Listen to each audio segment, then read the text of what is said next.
Welcome to Deadhaus Whispers. Greetings, everyone. I am Calypso, and welcome to another episode of Deadhaus Whispers. And today I am joined by my other host, as usual, Faceless Mike. Greetings, hello, and welcome. And I just want to say, before we get started, every time we do that little intro, I'm just sitting behind the scenes, just vibing. Oh yeah, out. I'm jamming. I'm totally gonna splice that in post today. It's very apt as well. It's very apt as well, Calypso, because this week it's all about the music. Yes, the music and the stars and the alignments. This was, I'll be honest, this was a complicated episode. Today we are talking about the Prophecies, the latest episode from Deadhaus Sonata's Chronicles of the Grand Inquisitor. Don't worry, I'll quiz you on a very particular house name later, just to see can you do it. Yeah. And this was probably the most, I say this every episode it feels like, but I really do think that this one and a couple of others from previous seasons were the most complex episodes ever. And while I was watching this again before this episode, it actually reminded me a lot of the movie Glorious. Have you seen that film? I don't think so. All right. So sounds familiar, but I don't think so. There's this great movie. It's called Glorious, where a man is traveling to another state and he stops at a gas station stop or a restroom stop, and he meets an eldritch god in the bathroom. Okay. You have my attention. Go on. It's a black comedy, and then there's this, no spoilers, but there's this part where this eldritch god is talking about his vast family of other gods out in the cosmos. One of them sounds with a funny name called Clutha, and it's so good. It's such a great movie, and it reminded me of this episode a little bit. Everyone, please go watch Glorious. It's funny. It's a great film. It should be on Shudder if you have Shudder, or it's free if you know. If it's on Shudder, I'll definitely take it. It's on Shudder, I think. It's called Glorious. But for this episode, we are actually picking up with Alaric waiting for Nagaztak to call upon him for some task, and then we hear the prophecies. And this is, don't worry, I'll put all this crap in post. This is the things that Kiva was telling Alaric when he was in the realm of the damned, the realm of the dead, and was getting restored with the blood, and she was whispering in his ear, "Here's the mysteries of the universe. The blood of ages flows so sweet. Come, drink from us." And as she fed me, she spoke to me, telling me of things I shall not write now, of 9 gods and the beginning of all. I realized as I listened that Amarax had told me some of this before. He was reciting a portion of the Pale Doctrine when we made our contract. Now I heard the stories in full detail, but I will write of them later. Well, I think I can pull us up, and we can get this as a nice little background going. The Tech Wizard. Tech Wizard should be a class for the witch. There we go. So yes, the Prophecies. George Ledoux, great voice acting and directing again. Melissa Medina does all the heavy work for this episode, pretty much. So shout out to her. Fantastic voice. I could listen to her read a phone book. Well, that and the fact we've hired so far. That and the fact of the amount of work that she put in for this, because there's a lot of people can't say most of these names. Nope, I still can't, and I've listened to this like 4 times now. I still can't. So we pick up with Alaric. Before we start, I just want to give a shout out to the fact that we can actually finally put this in, because it won't actually have spoilers and all like that, but I mentioned it in the little after party. Alaric, if we go back here, let me rewind a little bit. Alaric now has his signature silver eyes to denote his bloodline. I love that detail. I think that's great. I would like to see that before we really get into this, I would like to see that as a cosmetic thing for Deadhaus. Is that? Well, I'm sure if you become a member of the Fetid Prince's bloodline, you can have silver eyes as a vampire too. I think that'd be sick. Like, if you join, like, you're a vampire, your base vampire is red eyes or something. But if you join the Fetid Prince's like vampire faction, you get the silver eyes. If you join some other vampires faction, you get maybe glowing green eyes or blue eyes or yellow eyes, like Cain had. Well, Cain had red eyes. Ooh, like a cat or dragon eyes. Yeah, Yeah, exactly. Dragon eyes, something like that would be sick. It'd be so sick. Oh, and then that could also denote what sort of aspect you chose or you specialize in, maybe for each vampire. Like if you're more magical attuned as a vampire, you have blue eyes or something, maybe, and green eyes if you're more, something like that would be sick. That'd be cool. Very cool. That would also give you other chances to create new characters by re-rolling and picking someone else for, yeah. What are we talking about? You were giving us an intro to the prelude to the Yes, we are doing the prelude to the ancients. So I remember the words of Kiva, of prophecies born in darkness. 9 ancients, 9 magics, 9 prophecies, 9 songs. She gave me this wisdom as she gave me blood from the statue, asking nothing in return. And now I place it in my chronicles. First, she spoke of what she called the prelude of the ancients. So, before the galaxy, there was eternal darkness. It is now your destiny to fight the eternal darkness.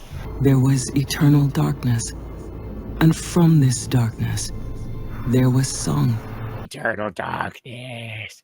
Yeah, there was endless thoughts calling across the abyss. The ancients singing to each other, devouring each other, cannibals, eldritch forms, and they got stronger with each god that they ate, because like you have this vast cosmic landscape and all of these different gods, but they were warring with each other and they ate each other to where only 9 remained at the end of the day. 8 remained. And those final 8 were too powerful to threaten each other. They were too wise to trust an alliance as well. So they all sing in unison. 2 of them can't sing, so that makes 6 that can sing. They sing and then they create the universe or something. Technically, one can't sing and the other doesn't. Okay. One can't sing and the other chooses not to. I don't want to be like everyone else. I'm going to sit in my corner of darkness. No, this is more the why the heck did the rest of y'all wake me up? Now I'm angry. They create reality, like they are the forming of the universe, essentially. They're the singing ancients coalesced and created the universe in a mighty explosion. Shrieked in agony as the universe was created. So it's because all these lights and stuff showed up. And I don't think they liked it, and it was like it was a big bang almost. If their song, if you imagine each of their songs bashing against one another and the power and force of all of this erupted in the creation of the universe, where these eldritch deities couldn't stand it and escaped through their own little self, what they used the last of their song to rip open reality to escape into their own little pocket dimensions where they reigned as prisoner kings. Yes, I have that also written down here. It's they all sang together to open new realms for each god. Only one god remained broken. And I want to say that later. We'll get to that one later. In time. They didn't. Next time. They didn't have the strength to leave the personal realm that they are in, so they're prisoner kings. So what they would do is they would, as life began to form on the galaxy, they would whisper and and humans would hear their voices. The ancients weren't indifferent to galaxies being formed until life was formed. So they began to whisper, except 2. The whispers drove most people to madness. Some could listen and follow the instructions and worshipped the ancients. Secret knowledge was exchanged. The faithful were mutated, and then they conquered. And cults became tribes. Tribes became nations. Nations became world resistance. Nations became cities. So I have something bigger than nations. They grew into empires. They warred with one another. They destroyed one another. All of that happened. So the first thing that happened is the ancients whispered to the mortals, and all of them were whispering at once, and it messed them all up. Yes. And then they're like, okay, that didn't work. Let's start again. And then they all separately whispered to different people, trying to create their own little armies and tribes. And as they said, as these wars went on, each planet and across the countless cosmos where one house might have prevailed, another would dominate on another planet, and what was achieved by one was not quickly or very quickly undone by another. And I just laugh at the idea of the Whispers causing the madness, because not only do you see where we currently sit, but now you know the whole story about the name of this podcast. Yeah, I think it's great. It's almost like this podcast had a point to its name. Oh yes. So resistance to the faithful, these cults, they would get sacrificed as bloodlettings to these priesthoods for the most faithful. Each desired to shape the song for only them, to go to a new realm instead of the gods. Then ancients grapple for control. First song became the death rattle of the empire of the ancients, destroys one galaxy, but thought rose once more, and ancients decided to find separate followers while each conquered populations, pawns, cosmic game, board, chess. It all makes sense. Varric is vindicated. Way to go. Yes. We should get Varric back on for another episode to talk about all this stuff again. Yes. Control, grapple control, first song death, ancients decided, blah, populations, pawns, cosmic game. The war has come to Malorum now. Ancients speaking whispers to mortals. Board is set, battle for salvation. Boom. Boom. That took you a while, didn't it? Yep. Jeez. when we were at the after party for this, by the way, I was telling Calypso, yeah, you better be taking notes, because this is gonna be tough. Okay, yeah. Well, I'll rewind a little before I lost myself halfway through the first time I listened to this. So then we have the birth of Malorum. It's a lot of lore in this one, to be fair. This is like the lore-heavy episode for this season. This is the major, like, it kind of gives you the details of not just Deadhaus itself, but not just the world of Malorum, but the whole grand scale and the cosmic stage that's being set, you know, the whole chessboard and everything. It lays everything out so that people will actually, when they come into the Deadhaus community and become fans of the game and want to get into the whole lore and all behind it, once you understand all of this, you'll even be able to help write your own lore that can end up on the World Anvil. And it'll actually make sense. You know? And that's cool. I think that's so cool. There we go. There, you know, now poised for battle for salvation that is not their own. Next, she told me the birth of Malorum. There you go, sir. All right. When world was newly formed without name, elements clashed. Primordium, the pillars, the firstborn. Oof. Surface of world broken and reshaped. Creation world, ice age. So we basically see the creation of Malorum here, which is a god. See, this is sort of what confuses me. Is you have Primordium, which the pillars firstborn, which is like these gods look like planets because that's the form they took, but no. With the other ones, each of those planets are either the representation or the avatar of that god. Those gods are still in their own pocket dimensions, except for Malorum. Malorum is a fledgling that is just forming as a planet with its own power and life, so to speak. All right. In this universe, because that's what they say: 6 gods, 9 houses. Remember? Yeah. Gosh, the Bible. Oh, the Bible. Mm-hmm. Om was the first ancient. Om being one of the gods. Was the first ancient to discover Malorum, and it was in a polyhedral form.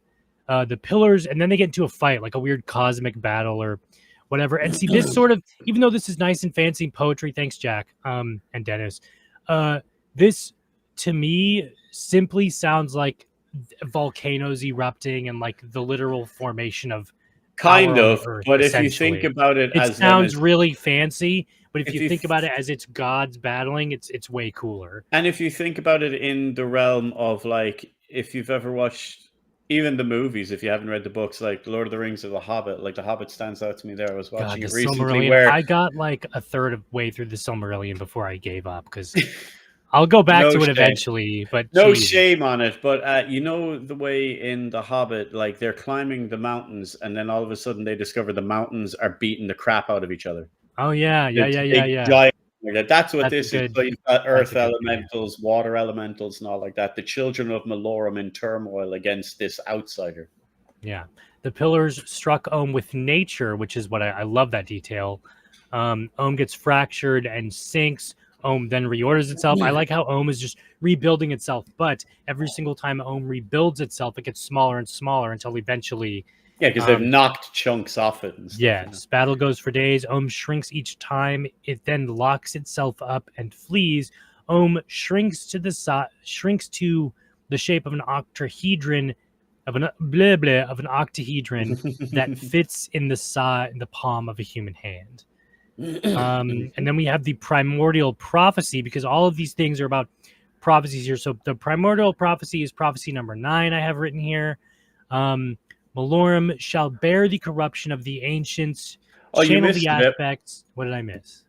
To stop all the power and all like that, when Ohm shrunk itself up, it actually went out and it started rotating and vibrating like a large disc as it started its rotation. And to silence Malorum, it grabbed another planet out of its orbit and smashed it into Malorum, thus fusing the 2 planets into one, which is what is now Malorum, which is why it's the Twisted Mother. Or the Twisted Mother, yes. And then, once that had happened, it whizzed off to the nearest planet, and it embedded itself in it and started slowly, over the centuries, reorganizing itself and reordering the planet into its own massive, version of itself.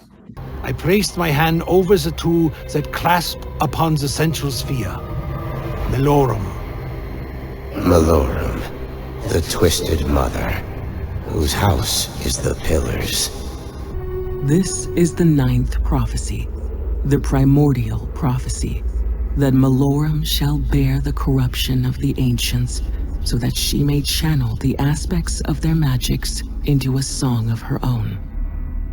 For each power expended in the battle for the Twisted Mother, each move an ancient makes, some fraction of it seeps into her, and from her depths are the echoes of 8 songs reforged into her children.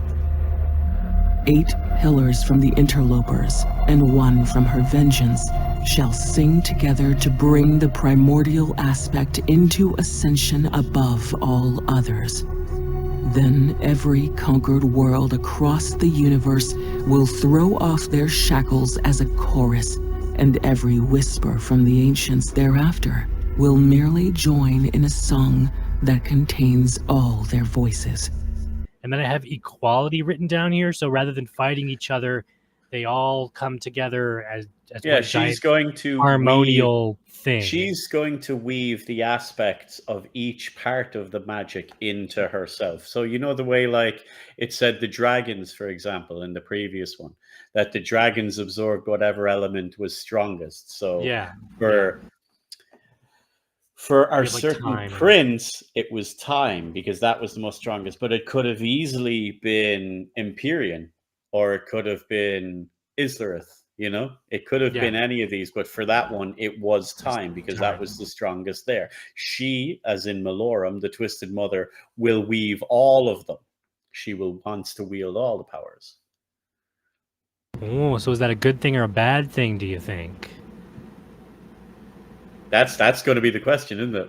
Yeah. That we have to deal with the others, but we'll get to them at the end. Yes. You see, what it says there is when it talked about the corruption and all like that, and she was the firstborn. She was the firstborn of that system.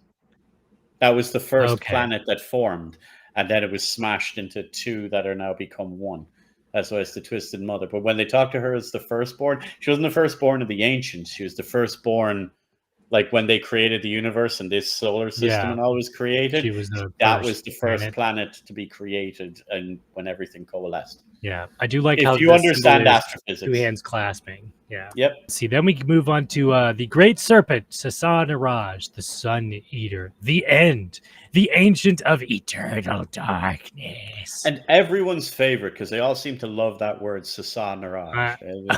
I like Eternal Darkness being name dropped every 5 seconds when you're talking about it.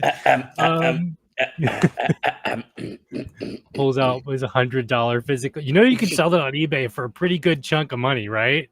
Yeah, I need Dennis to sign it first, though. Oh yeah. All right. So the Snake God, pretty much, as we've seen in another episode from the Avatar of when Amrak and Alarak were in Anuma. Yep. Sasanaraj chose not to sing. This dude's just in his own little corner. The others didn't sleep. Anyone that has been woken up who works nights who has been woken up in the daytime by everyone doing construction, can totally empathize with Susanna Raj on this one. They were just sleeping, and all the other ones had to keep singing and wake shit up. And then it was like, okay, I'm just going to go back to sleep. But no, they had to go and create the universe. Yeah, right. The others didn't know this god existed. The other ancients tore open the universe. Susanna Raj wakened. 6 eyes, one for each ancient who could sing and give light. So he's literally mad at them. And he's like, I have an eye out for every single one of you who woke me up from my nap. Literally. Mad at them for destroying pure darkness because he is the god of eternal darkness. As long as a single speck of light existed, it could not sleep. So it consumed light. Hence it's called the Sun Eater. It literally goes and eats light and everything. You piss me off. It's like Pac-Man. It's the Pac-Man god. Remember the old phone game, Snake? Yes. There you go. Oh, yeah, it's Snake. Oh, that's better. That's a better one. Susanna Raj saw the gold, El Sabayoth, divine fire. El Sab became its nemesis, basically, and could not destroy Susanna Raj. It's like you have pure darkness. Yeah, you have pure darkness versus pure light, and they just can't go at each other. We also get the origin of starlight here is from El Sabayoth, because Susanna Raj was gunning for El Sabayoth. El Sab would hide itself by giving light to these other planets or stars, and literally the origin of starlight comes from this one, and it could hide itself because it's like, oh fuck, which one is it? Is it this one? Is it this one? Is it this one? Is it this one? I love how with all of these explanations in the prophecies, it actually gives rational, if supernatural and eldritch explanations to the entire universe. Yes, I do love that. I think that's very cool. As flowery as it is, it's very cool. Susanna Raj found Malorum, and then it ate Kolibur, which was the little blue planet. I'm guessing this is an allegory for Pluto. It didn't so much eat it. It coiled itself around it so that it no longer became visible. Yeah. So is this an allegory for Pluto? I wouldn't say metaphor, Pluto, but we can much. get these kind of ideas. This is more of on the grand celestial scale. So like this is technically a black hole, because it does mention that Susanna Raj, as we mentioned in the prophecies, that like it has consumed many worlds. And how it starts is people suddenly, things start getting quieter and quieter. So it starts with that shouting sounds like a whisper until eventually there is no sound at all. And there is no light at all, even to the point where people can hear their own heartbeat, and even that is silenced. And then the last thing that any of them hear on any planet before the world dies, like it's like enshrouded in darkness and cold, is just perfect silence.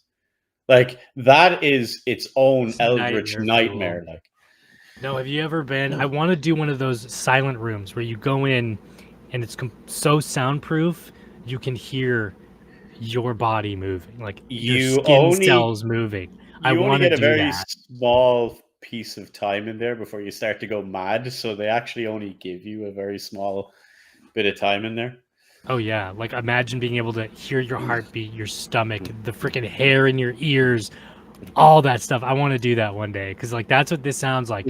I also want to. I don't want to experience this obviously because it'd be horrible and you would probably the worst thing ever. But I really want to know what the hell it's like inside of a black hole. What happens? Do you get torn to shreds like a tornado? Do you just disappear? What the fuck happens? I have a feeling it's the last thing you'll ever experience. Probably. Because you will not. But for how long? You will not 2 seconds, a minute, an hour? How Here's long? the funny part. It's speculated that as you go into a black hole, once you've gone beyond the event horizon, that it'll feel like an eternity, even though it'll happen in seconds, because time is so dragged out and torn and drawn out that seconds feel like eternities, and it's crazy. We still don't know. It just seems to de-atomize everything and spit it out in other places. But yeah, here's your bit. So this is the prophecy of Susanna Raj here. Oh, perfect. Right? I was just going to get there. So we have the abyssal prophecy. I move to the next sphere, the only one comprised of shadows rather than light. It was marked with the sign of a serpent, Kolibur. Susanna Raj, the Sun Eater, whose house is Thorn. This is the first prophecy, the abyssal prophecy that the universe shall fall into eternal darkness, and only 3 ancients shall be unbounded from their realms. First, the Sun Eater, whose victory will bring the abyssal aspect into ascension above all others. The second shall be the ancient who gives no light and cannot sing, for it never fled to any realm, and Sasanaraj has no hatred of it. And the third shall be Islarith, the Ancient of Dreams, so that the great serpent may constrict it in slumber, and therefore dream of only darkness. So we can tell who's on what side of the fence there. Yes. Yes. Here we go. Now we're on to El-Sabaoth. So El-Sabaoth is the second prophecy, the celestial prophecy. And then the origin for El-Sabaoth is, we've heard it all in previous episodes. The Ustilian Empire was the worshipper. Isoth was the continent. Apart from its divinity, there was the Allfire. El-Sabaoth can also not lie. Its giant god is just a huge angel with a billion eyeballs. So we've heard about the whole. We got a really good idea of El-Sabaoth as a whole from previous episodes, I think, which is great. The one true God, the Jesus figure, the Zeus figure, stuff like that. Is the burning one? What are they called again? Not the. Is that they the aspects, right? They'd be an ascendant. The ascendants. Thank you.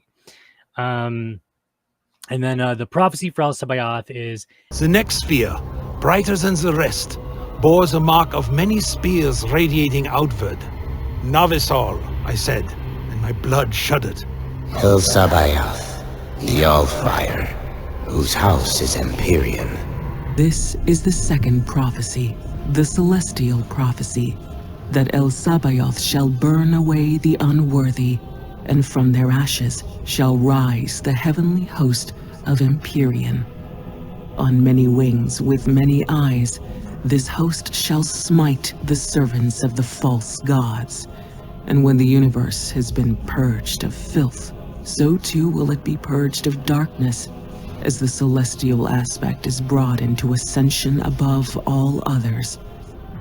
Then El-Sabaoth itself will spread its wings and break down the gates to every realm, and the heavenly host shall pour into these domains, armed with divine fire, until every infidel and every false god is burned to ash, black.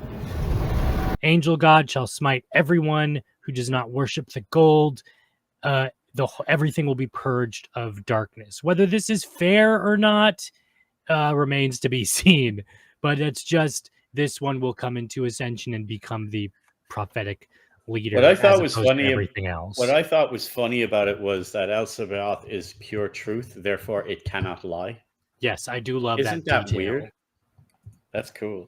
So But if see, demons the thing only is- lie, that means angels can't lie. Well, no, that's the other thing. How do we know what is it? What is truth to it? You know, we're getting into what is- subjectives now. Yes, we are. What is truth to El-Sabaoth? Because everyone has a basic understanding of what is right and what is wrong. If your parents taught you well, you know. But as we've seen with growing older and becoming our own person and everything else like that, is our opinions can change, our views can change. So what might have been bad to us as a kid is now it doesn't matter, or it's good, or I changed my opinion on it, etc. So do gods work that way, or are they purely objective? Well, I Is it think it purely just I cannot lie and this is the truth. The sky is actually blue and not really purple. You know, I put it in as a case of it cannot be deceptive.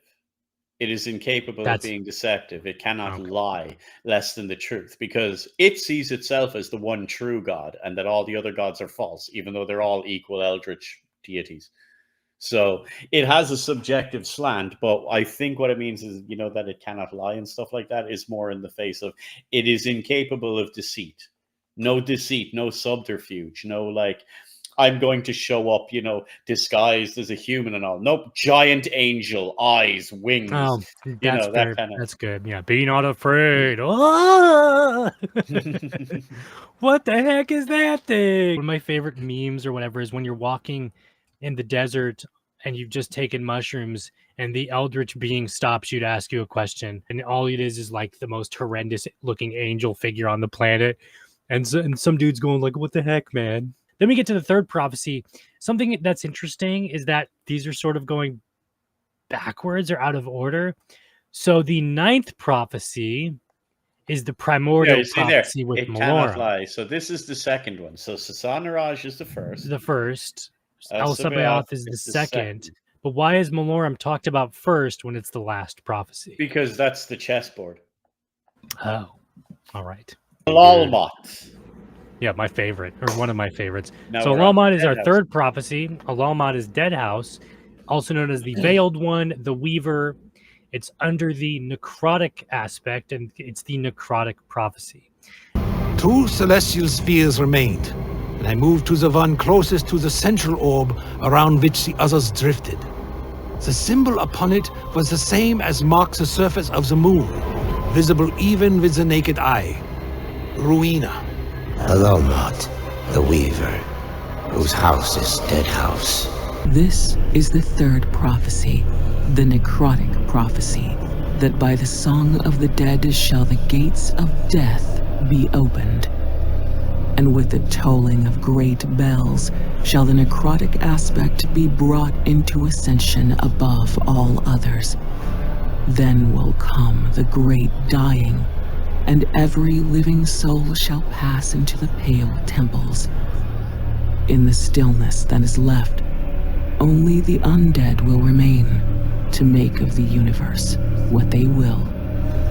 And the long and short of that prophecy is the songs of the dead shall open up the gates to like magical realms and crap. The great dying event, which sounds just awesome. Every living soul shall pass into the pale temples and just willingly die. Only the undead will remain to do whatever the hell they want while everyone else goes into happy undead land or something like that. So it's basically everyone dies, but they're happy about it, I guess. And then the songs of the dead shall open up the gates of cosmicism. Sounds a little bit like Christianity to me. Yeah, it's weird. It's really weird how El Sabaoth and Alalmat are almost two sides of the same coin. Yeah. You said it yourself, Cain. There are only two sides to your coin. Apparently so. But suppose you throw a coin enough times. Suppose one day it lands on its edge. It's almost like when you see some of them belong to order and others belong to chaos. I was going to talk about the pillars thing too, but we'll get to that maybe at the end. Only the undead will remain to do whatever they want. And then we move on to Islarith. But to talk about order and chaos for a second, the pillars, Blood Omen, I obviously don't have them all written down, even though I should know them off the top of my head at this point. It's been 30 years. It's shameful, so should I. Balance, time. The pillar of the mind, protected by the mentalist Nupraptor. The pillar of dimension, protected by the planar azimuth. The pillar of conflict, protected by the paladin Malik. The pillar of nature, protected by the druid Bane. The pillar of energy, protected by the energist Dejul. The pillar of time, protected by the time streamer Mobius. The pillar of states, protected by the alchemist Anacroth. The pillar of death, protected by the necromancer Mortanius. The pillar of balance, once defended by Ariel. The pillars choose their own. Yes, all of those. I believe it goes like you have an order and then a chaos and then an order and then a chaos pillar, and that's like the pillars of Melorum. I also think I love that aspect that in Blood Omen the pillars act as they're literally the nature that is controlling the world. And we see that with Melorum, with Melorum being literal nature itself, almost the pillars being each I love form that symbol, by the way. Nature. Yeah, I do. I love the necrotic prophecy symbol as well. And I had a point to all of this, but I lost it. Oh well. Oh yes, order and chaos, planets, symbolism, yada yada yada. You guys get the picture. It was brought into ascension of all others. Then will come the great dying, as you mentioned, and That is every such a cool living name for an soul shall event. pass into the pale temples. In the stillness that is left, only the undead will remain to make of the universe what they will. Dun, dun. Islarith. Islarith, the Dreamer, Fourth Prophecy, Dreamer, Crimson Nightmare, Crimson Dream, the Psychic Prophecy, the psychic aspect. Along the next orbit was a sphere tinged red and glaring with the mark of a mad eye. Visania. Islarith, the Dreamer, whose house is the awakened. This is the fourth prophecy, the psychic prophecy, that the universe itself shall be revealed as a dream. In this dream, no aspect of magic is brought into ascension above the others, for their laws and natures are made mercurial, their boundaries ever-changing. The gates of all realms are flung open, and their gods dissolve and reform with Islarith in perpetuity, all except Alalmat, a black seed in a garden of madness that can never take root. The long and short of this one is that the universe shall be revealed as a dream. That sounds like a Lovecraft god, I know. No aspect of magic higher, unimportant, it's ever-changing. All gates to all the realms are opened, ensuing probably perfect chaos, and everyone reforms as Islarith. Everyone reforms as Islarith, except Alalmat, who can't be taken over because the dead don't dream and they are immune to it. Yep, and dreams don't die, so it's almost dreams like don't die. I love this little description on it, right? Where it says here, so dreams belong to Islarith as it has no form of its own, but is given shape by the minds of dreamers. But Islarith beckons to those who are creative above all else. It is the artists, the poets, the musicians. This allows Islarith to echo its call upon the waking world. See, like pyramid scheme. Soon their works of art contain subliminal messaging. What begins in art ends in collapse of nations. For while this influences little more than soft suggestion in its early stages, by the end, any art not born of the Crimson Dream is destroyed. Books are burned, statues are torn down. And then the Crimson Dream becomes the Crimson Nightmare. Dun, and dun, all dun. the world will dream it. Dun, dun, Isn't that dun. That's so freaking nuts. There's a really great movie There's a great short horror film. It's free on YouTube. It's called Zygote, and it's directed by Neil Blomkamp, the guy who did District 9 and everything. So it's got some really great practical effects, and the CGI is actually handled really well. But the monster in there is basically a smooched together, awakened group. It's so gross, dude. Like, it's so gross, but it's so cool. It's gnarly as heck. It's a great movie. And then I also love that, as we've seen in the Chronicles of the Grand Inquisitor, the infection of Islarith comes usually from within a society, and then society collapses because nobody listens. And it's just, it's to be fair, even Alaric was guilty of that, because he's like, oh, there's a cult of like red things or what. Gosh, what? I don't have time to deal with a cult. Yeah, like, really, dude? Cult bad. Then we move on to the fifth one. Fifth prophecy is of Om. Om, stripped of form and song, fled into another realm to help itself. I have written down here, and it's the arcane prophecy. He was the first one because he was created in a strange sense, because Om wasn't created like the other ones. Om was created from machine the song. God. Yeah, Yes. He's the machine god, so he was more god than machine, as it's described. So Om came about of the coalescing of the songs of the other ancients. So they all pressed together within this song, and there was a repeating pattern within them, and this repeating pattern replicated itself and became Om. So Om is technically the little brother, if you can even call it such a thing, of the other ones, because it is just a constant self-replicating pattern, which is completely impossible to understand its song unless you have the correct cipher. Ohm is just binary in God form. Kinda. In a weird That's crazy. sense. In a very It's weird like esoteric the radio god. Ohm is the radio. Quick, turn Ohm to the right channel. I'm sense. losing frequency. I actually kept thinking the SCP, the Church of the Broken God. I see. I'm not a big SCP Look that guy. one up. Look Yeah, that I one will. up.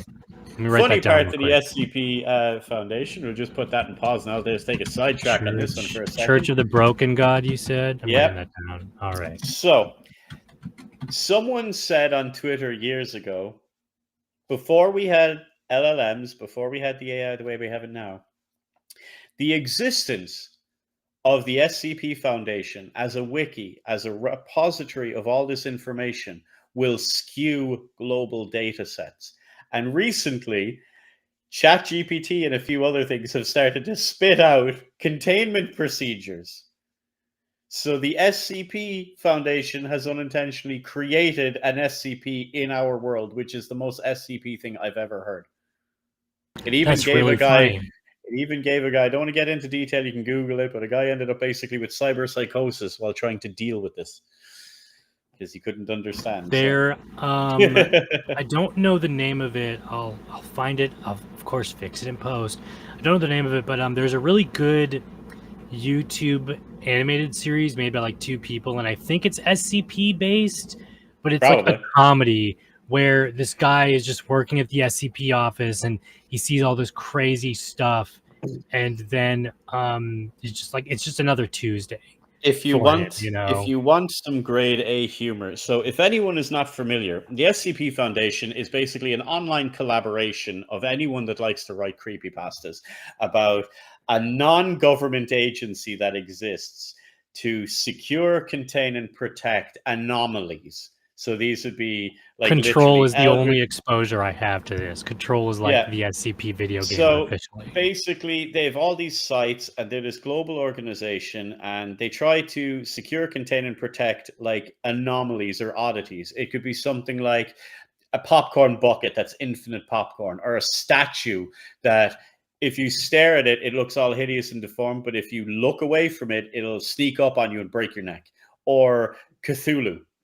And it is free form. Everyone can participate. Everyone kind of works on writing, curating, and moving this forward, right? It has now got to the point where it's taken on a life of its own. It actually has staff in the SCP that are recurring characters. And one of them, who started off as a member of staff and has become an anomaly himself, is a guy called Dr. Bright. Dr. Bright is immortal because he has this necklace that he puts on, which he wears it all the time. You see, he never takes it off. But you see, Dr. Bright has become entwined with the necklace, that anyone that puts on the necklace becomes Dr. Bright. If he dies, they put a necklace on someone else, and that person is Dr. Bright. He is immortal in that sense. Right? Now, here's the funny part. If you want a bit of comedy, that was all prelude. You want a bit of comedy, all you have to do is look up on YouTube. Many people have done videos on it. He's still staff at the SCP Foundation. And there's whole videos of lists of rules of things Dr. Bright is not allowed to do. Number one being tricking interns into putting on his necklace.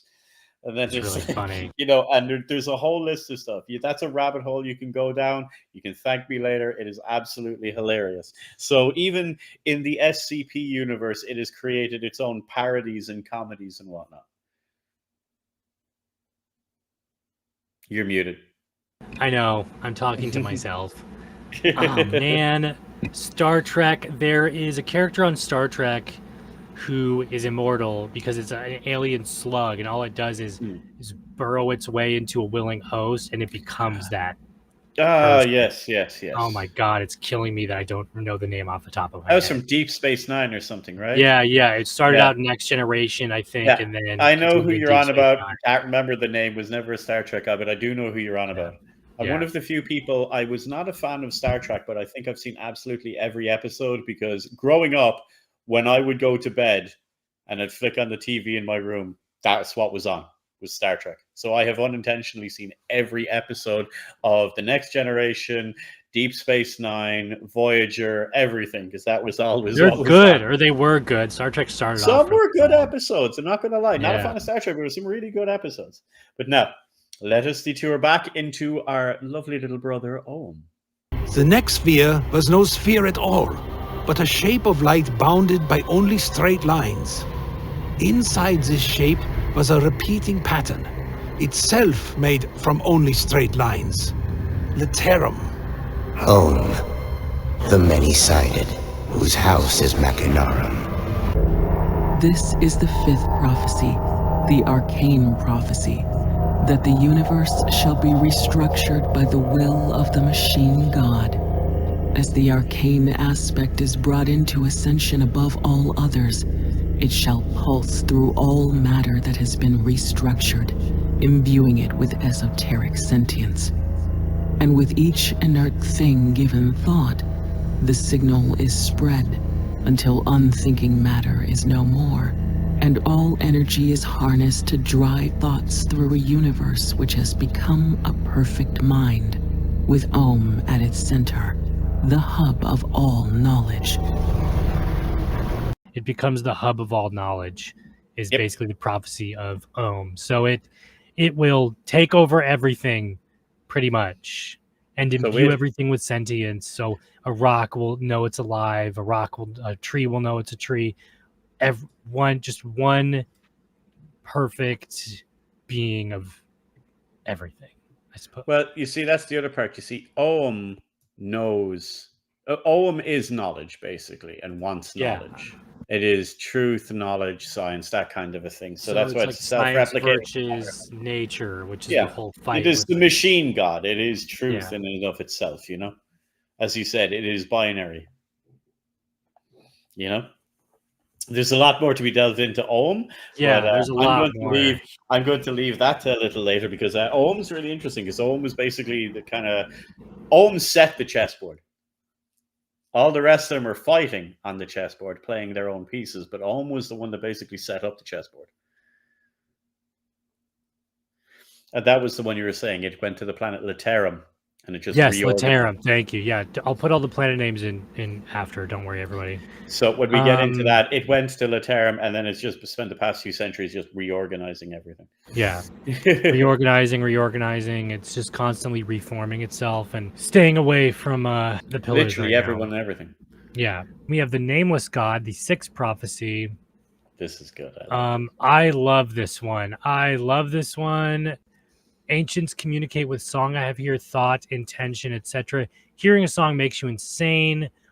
Ancients only project a small portion of song because the full thing would just kill everybody, essentially. Yes. Or harbingers. That's right. Harbingers who could understand the messages became basically the priests to sing it to everybody else or spell it out.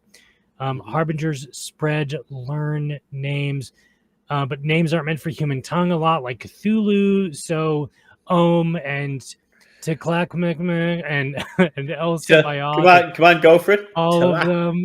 Come on, go for it. Telaquitlex. Telaquitlex. Telaquitlex.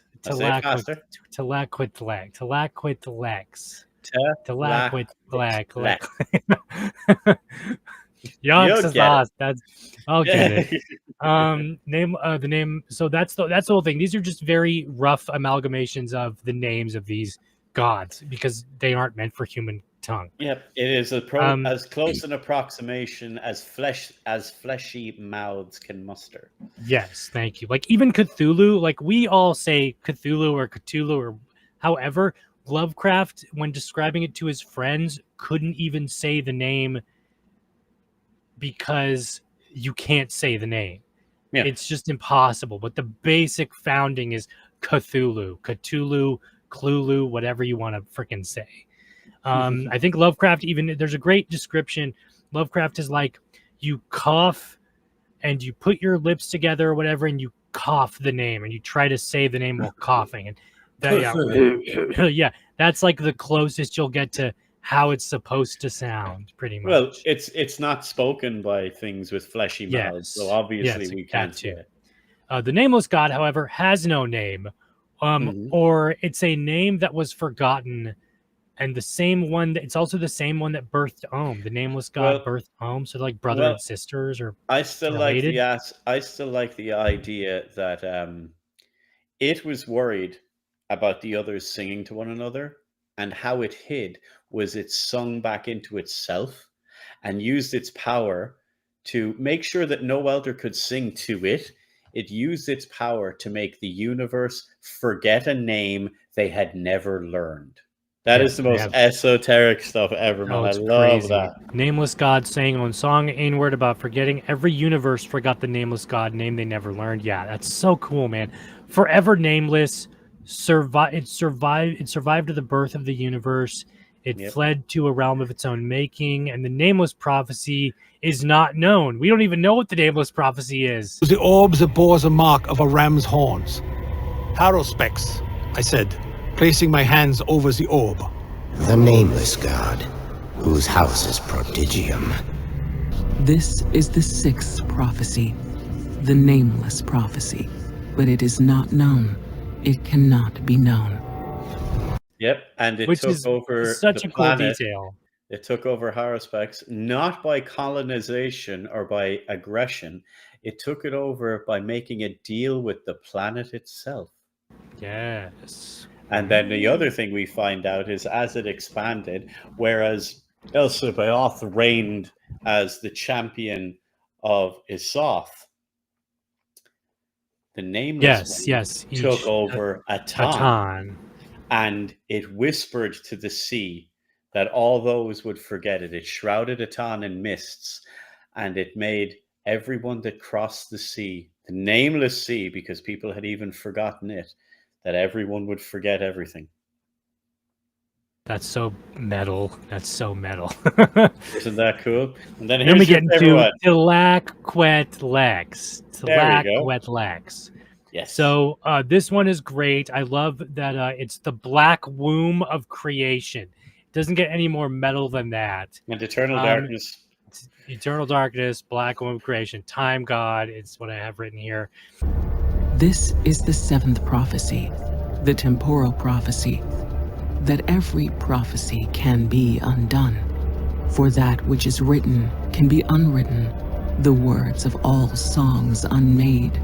If the ink never touched the paper, if the chisel never struck the stone, Tlaquettlex will rewrite the endless history of time, word by word, not to bring the temporal aspect into ascension above all others, but to prevent the 8th prophecy.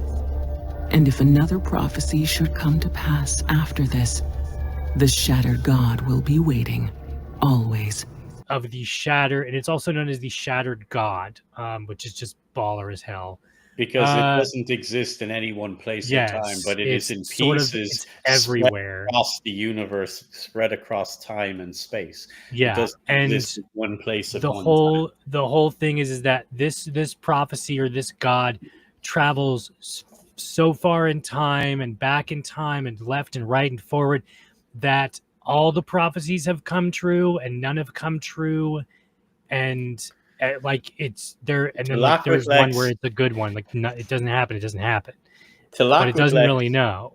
They were all there at the beginning of the universe, but Tlaquettlex is the only one that's been to the end, and at the end it knows what song was there because the fragments that it sent into the future, it recognized the song and its own joined in with it, and it got lost, so it couldn't have that piece of itself anymore. So it lost pieces of itself, and then it knew that was bad because it obviously didn't prevail. So then it goes back to just before all these happens and tries to prevent this apocalypse from happening.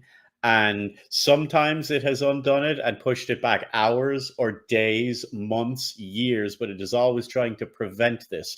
And that's the whole point of it, is that it says if the ink didn't touch the paper, if the chisel never struck the rock, everything can be undone.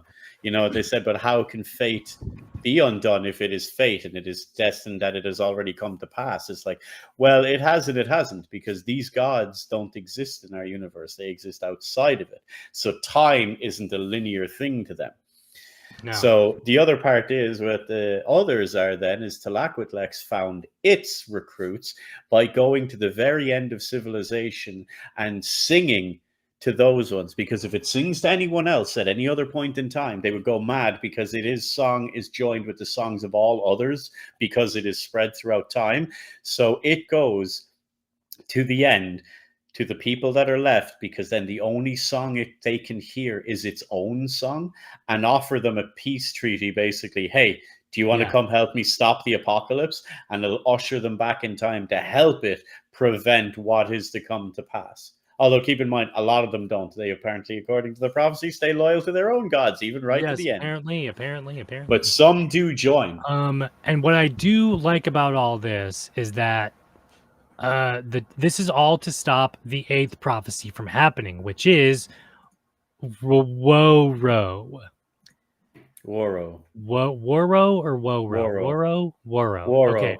Woro. So the 8th prophecy, or the eighth one, is Woro. Forget that. We are not doing this justice. I will link it below. No. You need to check out this episode. Yeah. I'll put as much as I can in, but honestly, you're better off just going to listen to this episode. I love how the temporal prophecy changes colors. Yes, I do love that detail. It is all of them, and it is none of them at the same time. Yes, I love the infinity mark right there. I think that's great. It reminds me of a certain somebody. Where am I? Is the usual question. In your case, when might be more apt. There we go. Woro is many. Yes, only Woro. Only Woro, one, many, and one.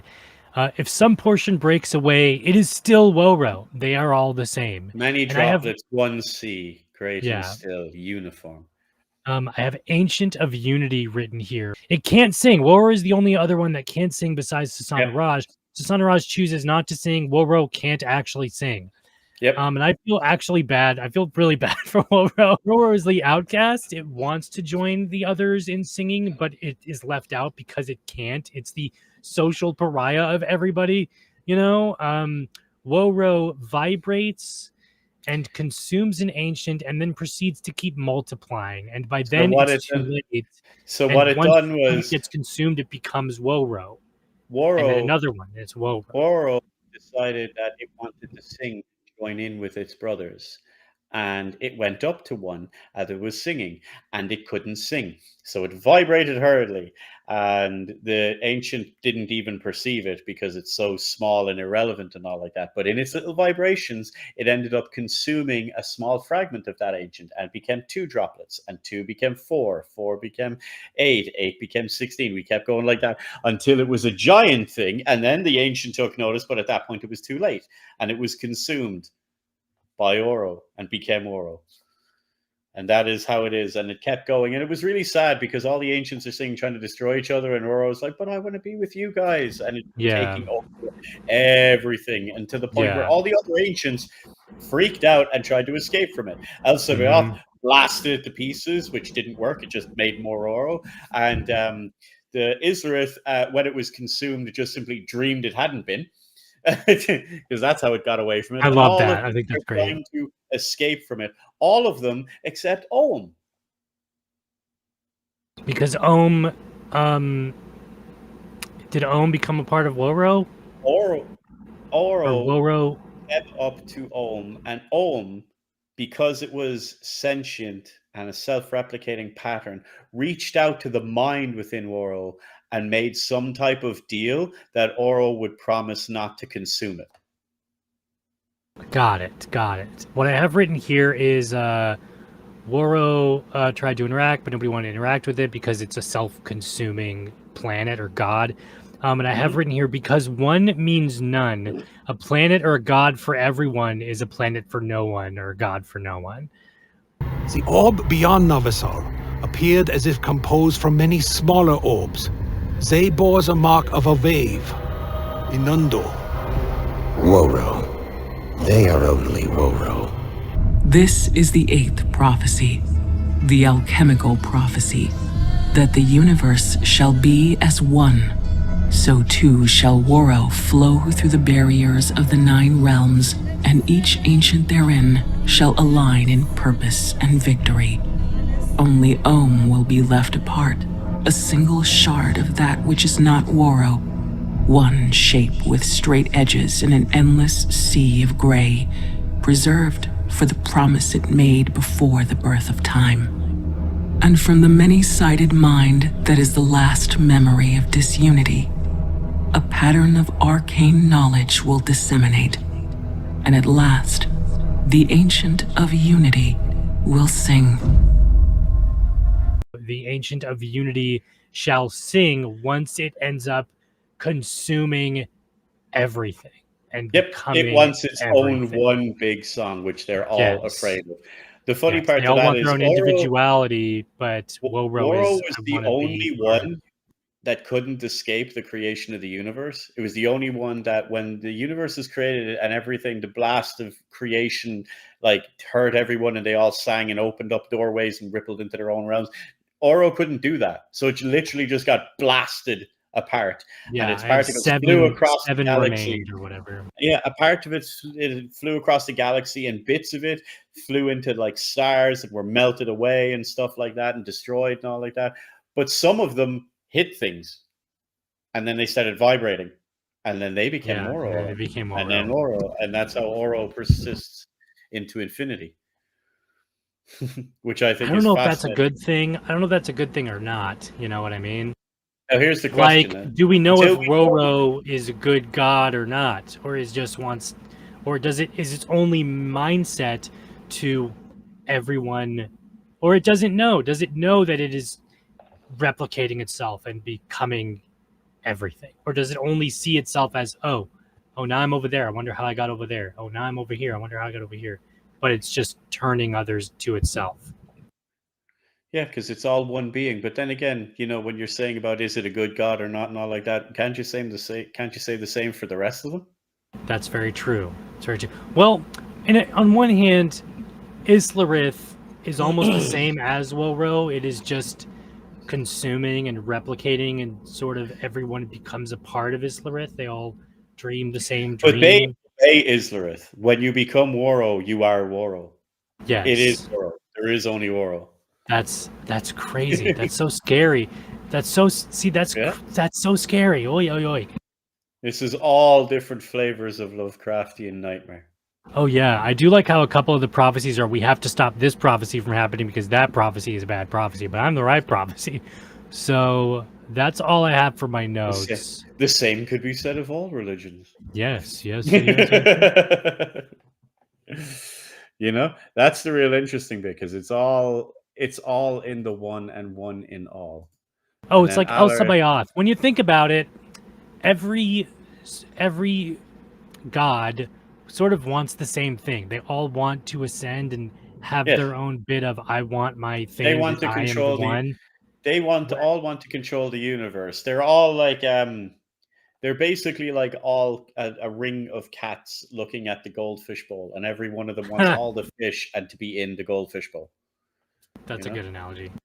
Like that's pretty much what they are. I just love the little end bit here. Like we'll go back to this, but like the end bit here where Alaric is talking about like this was the doctor and this is the prophecies that like Kiva told him at the temple, and now he must obey his one true God. The blood. I just love it. It's blood. I do like how he's like, oh, as a man, my mind would have exploded, but as a vampire, okay, I get it. As a vampire, this is just another Wednesday for me. When I first stole into this chamber centuries ago, I did not fathom the true power of knowledge. As a man, I could never contain such forbidden truths. But each of us is so much more than we once were. So, what are your thoughts? Who is your favorite? I like the time god. I like to Lex. Talaquit Lex. Jesus. There you go. See? Who came up with that name? Was it Jack or Dennis? You can blame Jack for that one, I think. All right, Jack, you're going in the corner, buddy. not doing it with that name, all right? What's really funny is in our after party, we were lucky to have Jack come along and answer some questions and all like that. So in the after party, we were blessed by a lot of the cast guys. We had George, and we had Bo, and we had Dennis coming along, and we had Jack. And Jack was fielding some of the questions about how the gods were named. And I'm not going to spoil it here. You'll get the opportunity sometime if any of you guys come in and join into the after parties and you get to talk to Jack himself. you can ask them the question and explain, but every one of them makes logical sense. And now, finally, what is it, Calypso? Like 5 years later, people understand why our podcast has this name that I had to keep under wraps and not explain it. But now, you see, we are Deadhaus Whispers to you all. That makes me wonder, is Teclaquit Lex's name a combination of every one of their names? No. Oh, damn it. That would have been cool. Like, Arispex is the Lex part, or the X part. The Tila is something. I don't know. That would have been cool, but also you confusing. need Varric and his big board and the red twine to figure Yeah, out. God, yeah. No, I think this was cool. I like the Laquiclex because of freaking the time thing. I love time, and I think I hate time travel as a story element, but if it's done right, it's fine. It can be But this fine. shows that is not going to No, it's not happen time in this travel game the way it's in like, its oh, we have to go typical back sense. in time and do this. No. It is something that is persistent because to mortals, they can't really do that. Now, the god of time can grab some people and throw them back to a certain point in history, but there's no like, oh, we need to go back to the future, Marty.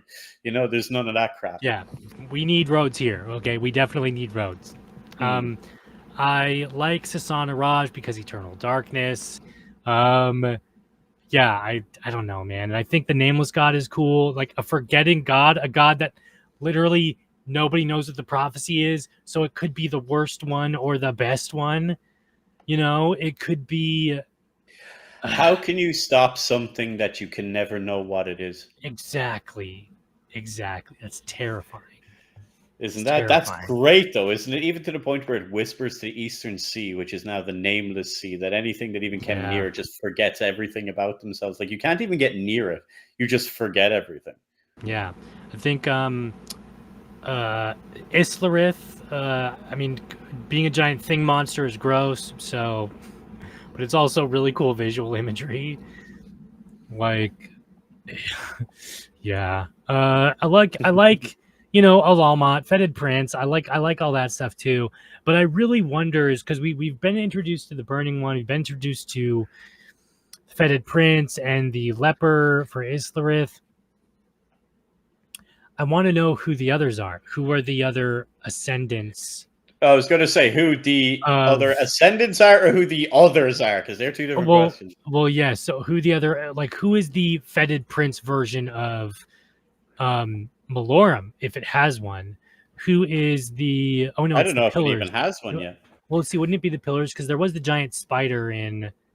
That was just a cave manifestation. episode. That was just a manifestation of a thing. You see the same way that like there was a dragon that got infused with time. That would have been a spider infused by whichever one of that pillar's magic it was. Stars above. I wonder who. Does Woro? Well, Woro is just Uwu is just Uwu. So yeah, that's gonna be fun. Yeah, like if when Uwu shows up, is it what the heck? Is it going to be like a Silver Surfer kind of moment, you know, where your planet has been marked for death or whatever the heck? Will it be some weird, crazy, like crimson or silver tier, blue tier version of like the Tyranids in Warhammer, where it's just all consuming? Yeah, but in a less visceral state, it's just physically consuming everything. Will it or will it have anything? Will it just be itself? Yeah, will it be like maybe just a gray blob of a person or pure persons, and they are like did you see like a Rick and I don't want to bring I hate using this as a reference, but when Rick and Morty did the episode with the girlfriend who literally was like a mind controlling virus that spread and was the same person over and over and over again. Would it be something like that where Woro takes over a person? Like an invasion of the body snatchers kind of thing. That sounds more like Islarith. You know? That sounds more Crimson. That sounds more Crimson Dream style than Woro. What would? Well, we know what Elsabaoth is like. What am I missing here? Islarith, Alalmat, we already know. Elsabaoth, we know. Sasana Raj, what the heck will that be? Will it be a walking, talking giant snake? Will it? that's the other thing. Will do ascendants have to take human form? Because one of them is a dragon, like a vampire dragon. Whoa, you're squeaking like a chipmunk. Whoop.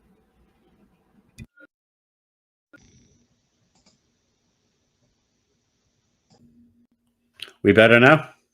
Yes. What about Ohm as well?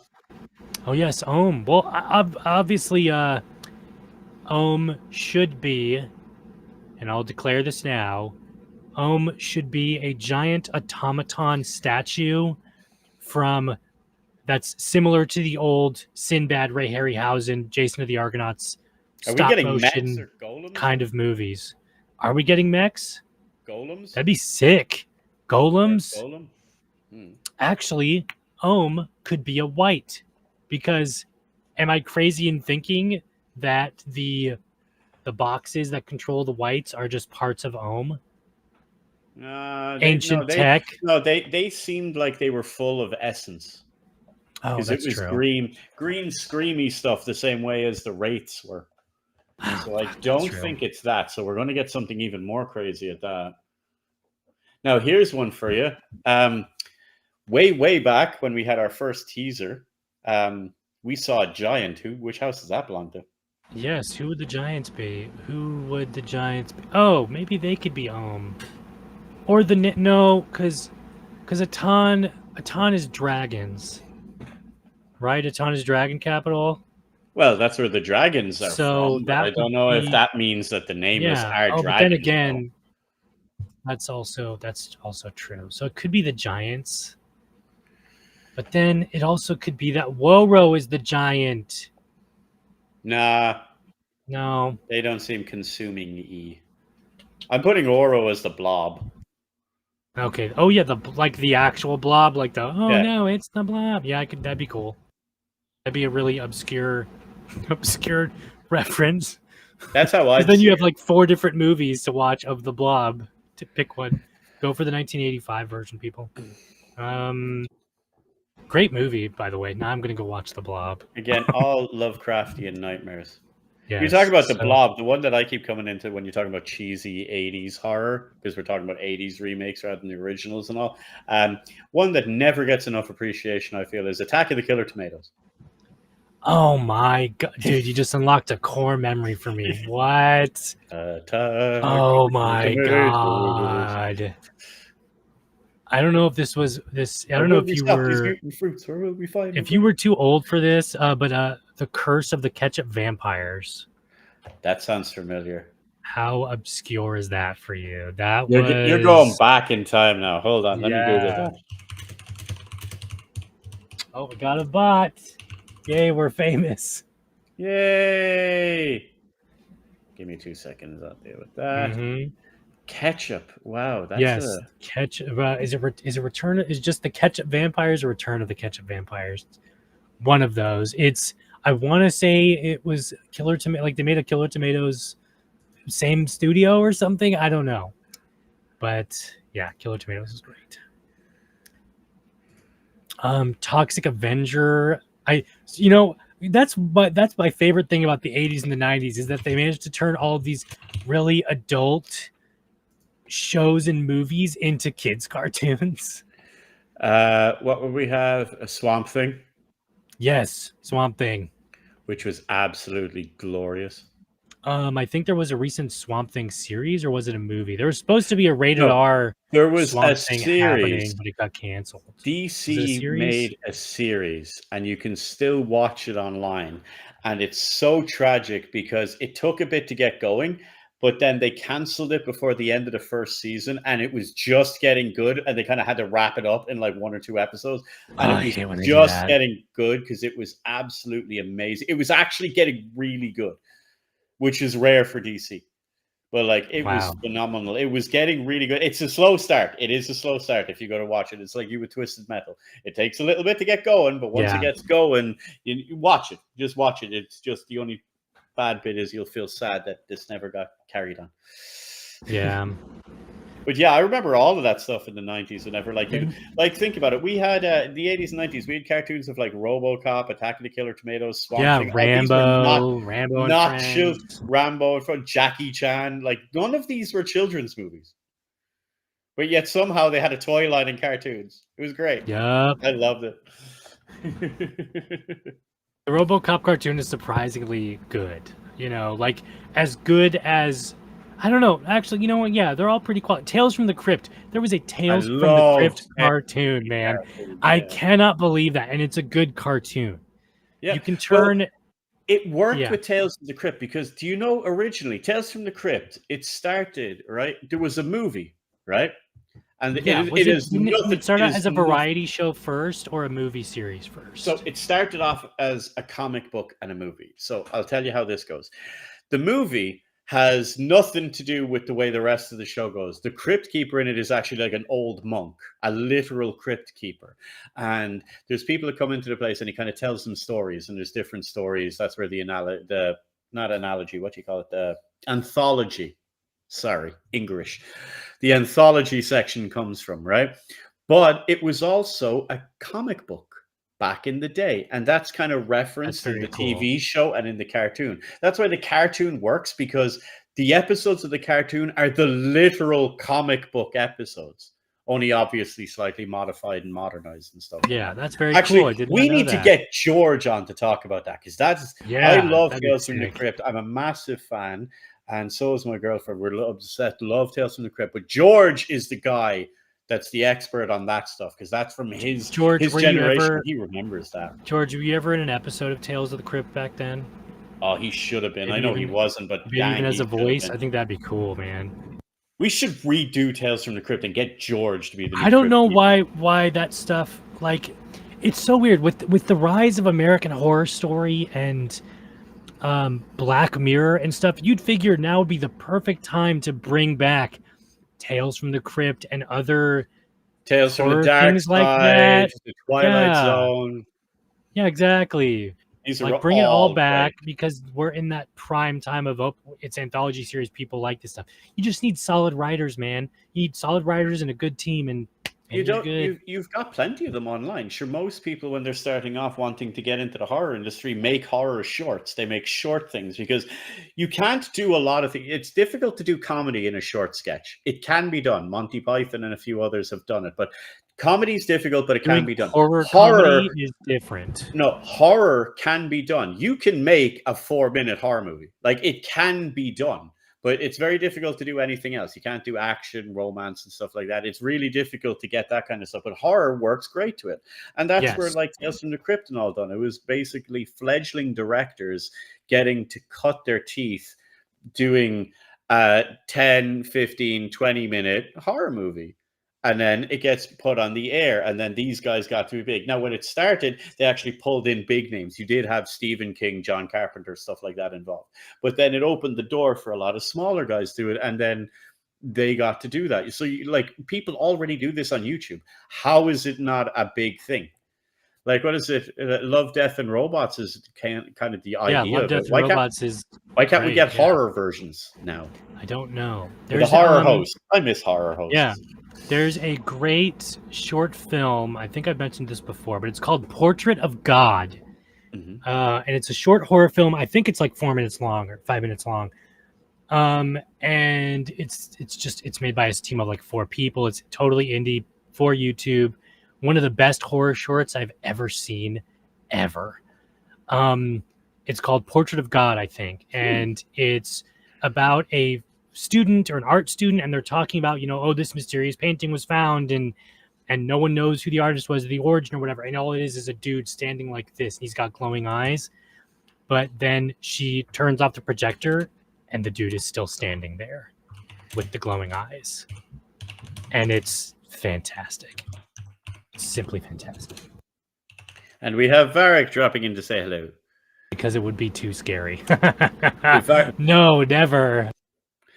Greetings, Varric. You've been getting quite a few shout-outs in this show. We need you on with the cork board and the red. Yes. Bring your biggest conspiracies, buddy. But yeah, I think we'll end up wrapping it at that. Definitely some horror recommendations in there to check out. Yep. I'll put them all in the start of the episode so people don't get lost or confused. Actually, as Calypso's going through this, what we will end up doing, where do I do this now? Just to get us back on the screen. There we go. Calypso will, as he's been talking about all these ones, throw in little clips of these things with the little name on it so you can see what to look up for the recommendations. But yeah, if you haven't, go back and watch Tales from the Crypt and Tales from the Dark Side. Yeah, that too. Like there's your basic reference. Go Tales of the Crypt. Go. Very much a huge amount of Lovecraftian nightmares in those that I love. Yes, my favorite one that I remember before we wrap this up is it was, I don't remember which episode of Tales from the Crypt it was, but this wife is fed up with her husband, and he's a taxidermist, she's a taxidermist, and I think he's having an affair. So spoilers, she kills him and taxidermies him. I remember that one. At the end. My favorite one, and it's not my favorite one, but it was one I remember and I thought was really cool. There's an episode, I think it's actually just called Silent Night or Black Christmas or something like that. And it's literally the girl, the woman with her daughter at home on like Christmas Eve or just before Christmas Eve and all like that. And like, for some reason, the husband's working or whatever. It's just like typical Americana, you know, like the Bundy's house from Married with Children, that kind of a setting, right?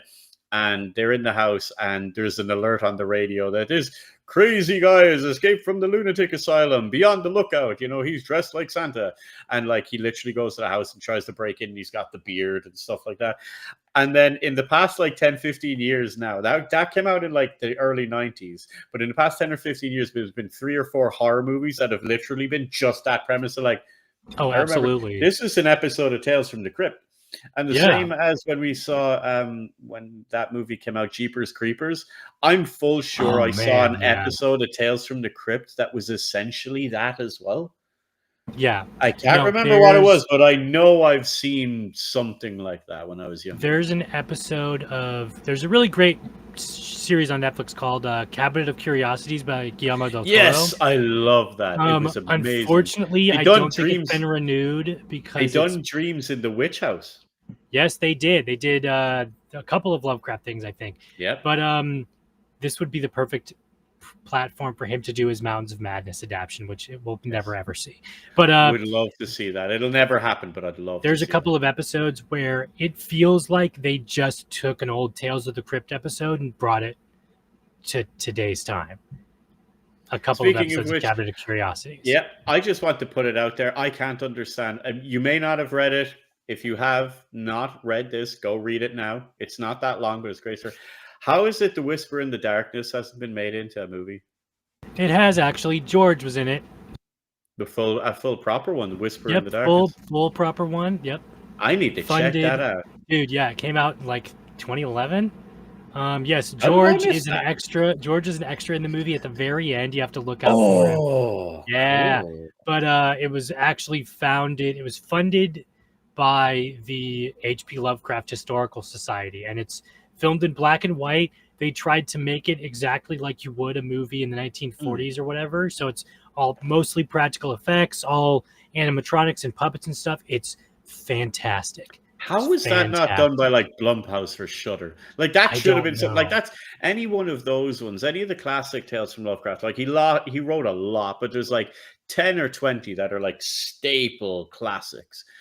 Like it's free money.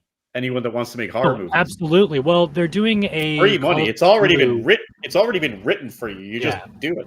Like they're supposed to be doing a Call of Cthulhu adaptation with the guy who created Saw.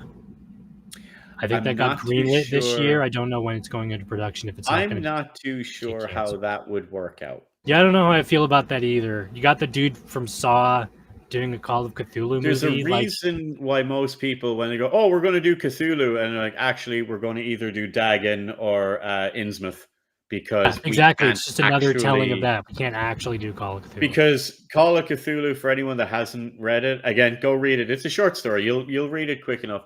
It's basically done like Dracula. It's a guy sitting reading stuff, and it's like 4 or 5 things that happen, and then the end thing.